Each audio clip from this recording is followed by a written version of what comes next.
Maka ini penting ada kesadaran ahli sunnah. Kalau Allah ngendikan ya kita diam saja, karena Allah itu ala kulli syai'in qadir bi kulli syai'in alim. Kamu tidak usah kecangkeman orang Aceh diadab karena banyak maksiat, malah goblok yang telulas. Podo-podo maksiat yang Aceh, maksiat yang Bali. Bali le maksiat yang Hollywood, Hollywood le maksiat yang Cina, malah komunis. Enggak usah ngomong gitu. Pokoknya adab itu Allah kuasa mengadab siapa saja. Tapi kita berhenti di situ, tidak usah ngomong siksa karena dosa. Karena kalau kamu ngomong dosa diperbandingkan ada daerah yang lebih dosa, atau itu tidak wilayah kamu. Makanya Rasulullah itu kalau ditanya ada adab itu Nabi nggak pernah nerus. Ya sudah ada adab, tapi kalau mansus ya mansus misalnya kaum Lut itu mansus karena adab. Tapi kalau orang Islam kan nggak mesti adab. Bisa saja hukuman yang menjadikan malah berbusuar. Kalau sama nggak percaya gini, dan saya menjamin pasti saya benar dalam hal ini karena saya berdasar hadis sahih. Sama-sama adab, misalnya orang tenggelam, banyak kan orang mukmin disifati Nabi itu mati syahid. Kalau tak lawan sing darane wong Aceh iku mesti adab. Tak lawan dunia akhirat. Selain wong sombong berarti tak maca hadis. Lho coba Nabi beberapa kali ngendikan umatku sing syahid itu sekian-sekian, termasuk sing mata ghori kon sing mati tenggelam coba.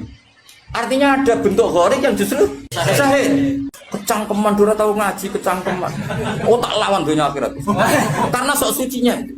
Sudah kita baca ayatnya berarti fayuh rikokum saja, soal bima kafartum itu otoritasnya wilayahnya Allah Subhanahu wa taala. Do sok suci do cangkeman. Oh tak lawan tenan. Nek wong kum bis warga aku usul pangeran. Ampun Gusti.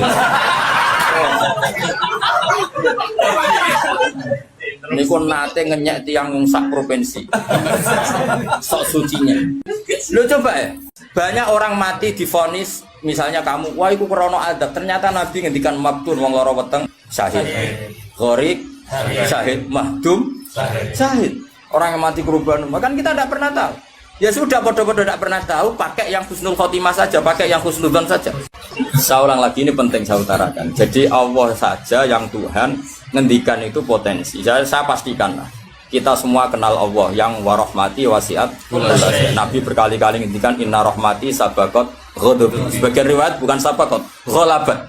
Setiap rahmatku pasti mengalahkan adabku. Artinya gini, kalau ada potensi adab, ya kita milih itu bentuk rahmat saja dulu, karena itu yang mesti menang. Jadi paribasane aku roh munib, mati kecepet omahe paribasane. Utawa mati tiba ning WC. Misal aku tetep darani syahid, kategorine mahdum. Enggak apa-apa.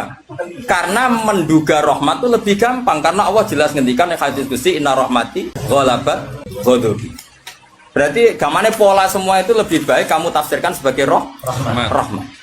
Nah, kecuali ada sharihul ayat yang mengatakan itu adab, tapi mana ada sekarang udah ada nabi. Misalnya kaum Lut, kan Allah jelas-jelas ngendikan itu karena adab, ya sudah kita ikut mengatakan adab. Tapi kalau yang orang Aceh, orang mana-mana kan tidak ada ayatnya. Jelas ya? Iya. Mulane sing apik itu ngaji ku sing tenanan. Loh kalau kaum Lut kan binasillah misalnya hijarata kada wa kada terus Allah ngendikan karena adab. Ya sudah kita ikut tentang kaumnya Nabi Lut. Tapi sekarang Yunus misalnya ada orang punya penyakit homoseks, kemudian dia kena adab. Ya sudah itu sanksinya Allah. Bisa saja adab ini kalau dia mukmin kafaroh betul. Memang ya adab tapi oleh Allah dihitung kafaroh dan itu hadis sahih. Tidak ada seorang mukmin yang punya dosa kecuali nanti dia kena masalah, nanti kena ri atau kesandung dari Nabi dan itu nanti jadi kafarohnya.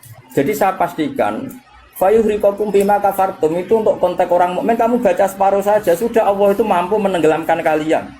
Tapi khusus orang mukmin khitabnya jangan bima kafartum kan kita tidak kafir.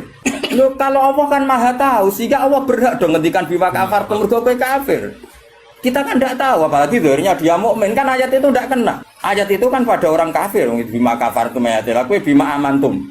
Boyo mikir ngene yo seudon ora usah dilembagakno seudon. Lah wong seudon kok dalil.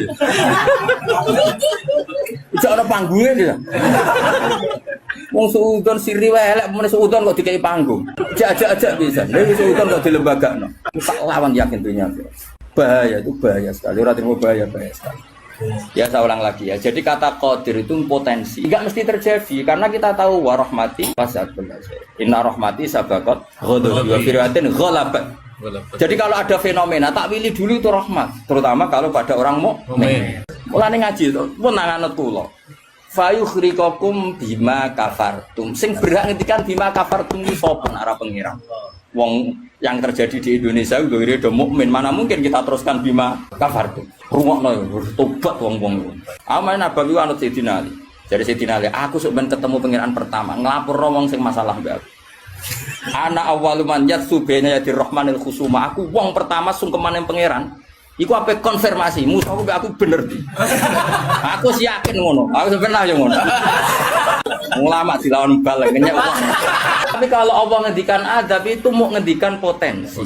Jong nak kelakuan ngene, aku iku kuwasa mendatangkan siksa. Kuwasa itu kan belum eksekusi kan? Bisa iya, bisa tidak. Maka ya sudah, itu potensi. Maka kalau ada orang mukmin ngalami apa-apa, itu sebagai ada banyak potensi. Yang mesti terjadi hubungan manusia dengan Allah itu rahmat. Wawas ya orang. Wes akeh murid kula nak di keyakinan ndak seperti saya tak lawan. Karena ini menyangkut tradisinya pangeran, sunatullah hubungannya mbek kaulane iku rahmat. Bahkan redaksine kata bacara aku ra ahli sunah tamanani majibno. Mari ahli sunah nadarani apa ora wajib nglakoni apa ya ono wae. Maksudnya kula ya kan. Wis jelas istilahnya kan kata barabbukum ala nafsi. Cuma kita sebagai ahli sunnah manjan mengatakan Allah itu tidak wajib melakukan apa saja. Tapi Allah sendiri mengistilahkan dirinya pasti mewajibkan pada dirinya melakukan rahmat. Baik kula suwun. Hubungane wong mukmin be Allah iku yakini hubungan sing baik. Mergo Allah ngendikan nggih kata rabbukum ala nafsi rahmah. Sebagian wassalamu ala manit tabal huda. Dadi anggere ana wong mukmin hubungane ambek Allah itu untuk salam. Paham nggih? Soal nanti ada salah-salahnya itu ya mesti wae wong ya salah. Aku rasa mbok kandhani. Macam kita pakai aku rasa kecangkeman. Didali. Sudah jelas Qur'annya gini, ndi Qur'an sing ndi? Wah, saya pernah melihat ada kitab judulnya welali, aku isinya loh ini. Tak ulang lagi, saya tidak bosan karena kita ini nusrotan li ummati Rasulillah sallallahu alaihi wasallam. Kita akan bela mati-matian umatnya Kanjeng Nabi. Nah, kan umatnya Nabi iman be Kanjeng Nabi wis salat, wis maca sholawat. Zaman akhir koyo ngene rusak ibadah. Mbok tuduh nak kena adab. Ayo saat.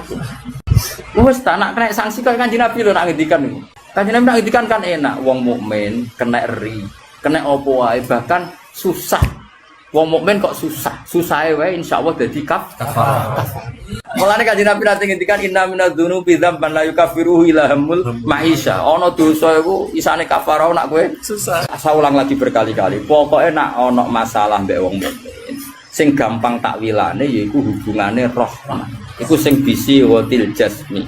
Mergo Allah ngendikan wa rahmati wasi'at kullasyai. Setiap orang pasti mendapatkan rahmatnya Allah. Lah soal nanti Allah rodok ngekei sanksi mergo duwe Quran ora dijogo. Dadi kiai ora tau mulang. Terus rodok diadab apa sithik-sithik bojone minggat.